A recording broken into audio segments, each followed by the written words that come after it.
दिन का उजाला जब अंधेरे में तब्दील होने लगा तो देश की राजधानी से आने वाली जंग के मैदान जैसी चीख पुकारें भी थमने लगी। होश खो चुके उपद्रवी सड़कों से करीब करीब गायब हो चुके थे।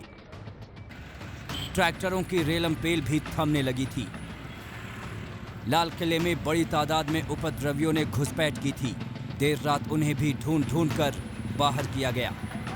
ये ट्रैक्टर अंदर से, लाल किले के अंदर से ये ट्रैक्टर अभी अभी निकाला जा रहा है। बहुत मुमकिन है जो प्रदर्शनकारी थे वो इस ट्रैक्टर पर ही अंदर दाखिल हुए हैं। फिलहाल अगर आप देखें ये एंट्री गेट है लाल किले का। अभी अभी जो जानकारी मिली है उसके मुताबिक सभी प्रदर्शनकारियों को निकाल लिया गया है लाल किले के अंदर से। दिल्ली की सड़कें इससे पहले खाली हो चली थीं। जिन रास्तों पर पुलिस और उपद्रवियों के बीच घमासान मचा था, वहां अंधेरा ढलने के बाद दिल्ली पुलिस के बड़े अफसर अपने लाव लश्कर के साथ पैदल मार्च करते दिखे। धीरे धीरे जो यहाँ पर किसान थे वो यहाँ से चले गए हैं। पुलिस, आप देखिए, पुलिस अधिकारी आगे हैं, काफ़ी संख्या में पुलिस के जवान हैं जो मार्च कर रहे हैं, पैदल मार्च कर रहे हैं आईटीओ पे। ट्रैफिक को भी थोड़ा थोड़ा यहाँ पे खोला जा रहा है। ये देखिए पुलिस की वैन जिसे पूरी तरीके से यहाँ पर देखिए तोड़ दी गई थी, यहाँ पर आप देखिए पुलिस के अधिकारी पहुँचे हैं, मुआयना कर रहे हैं। दिन में जिस आईटीओ चौराहे की तस्वीरों में आपने युद्ध का मंजर देखा, वहां शाम के बाद युद्ध के बाद जैसी बर्बादी भी दिखाई दी।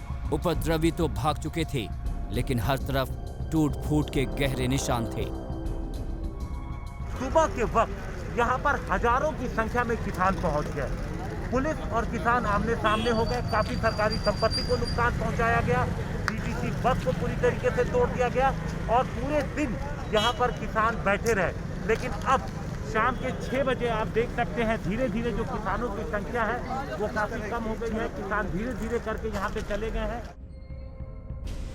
दिन भर चली भिड़ंत और उपद्रवियों के हमले में दिल्ली पुलिस के 86 पुलिसकर्मी जख्मी हुए हैं। इनमें से एक पुलिसकर्मी को ज्यादा चोट आई है, उसकी हालत गंभीर बताई जा रही है। उपद्रवियों ने 8 बसों और 17 अन्य वाहनों को नुकसान पहुंचाया है। हिंसा की सबसे ज्यादा घटनाएं मुकरबा चौक, गाजीपुर, आईटीओ, सीमापुर, नागलोई और लाल किले में हुई। पुलिस ने हिंसा के मामलों में अभी तक 12 एफआईआर दर्ज की हैं। लाल किले समेत सभी संवेदनशील जगहों पर भारी तादाद में अर्धसैनिक बल तैनात कर दिए गए हैं। 26 जनवरी की देर रात तक दिन भर ठप पड़े सभी रास्ते खुल चुके थे। ज्यादातर प्रदर्शनकारी दिल्ली की सीमाओं में अपने कैंप में लौट चुके थे। किसानों का जो जत्था था, क्योंकि बहुत सारे ट्रैक्टर इस जीटी करनाल रोड से होते हुए सिंघू बॉर्डर पहुंच चुके हैं। यहाँ से कुछ दूरी पर ही सिंघू बॉर्डर है और यहीं से ट्रैक्टरों का जत्था आगे बढ़ा था जो लाल किले तक भी पहुंचा था। आधी रात को अब सड़कों पर सन्नाटा है।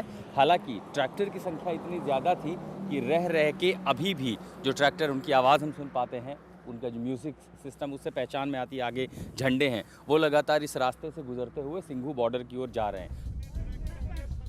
सूत्रों के मुताबिक अपने अपने कैंपों में लौटे प्रदर्शनकारी नेताओं की देर रात तक बैठकें चलती रहीं। 26 जनवरी को शर्मनाक तस्वीर दिखने के बाद प्रदर्शनकारी इस मंथन में लगे रहे कि आज देश के सामने कैसे खुद को पाक साफ साबित किया जाए और सारा दोष साजिशों पर मढ़ दिया जाए। दिल्ली से आशुतोष मिश्रा, हिमांशु मिश्रा और अरविंद ओझा के साथ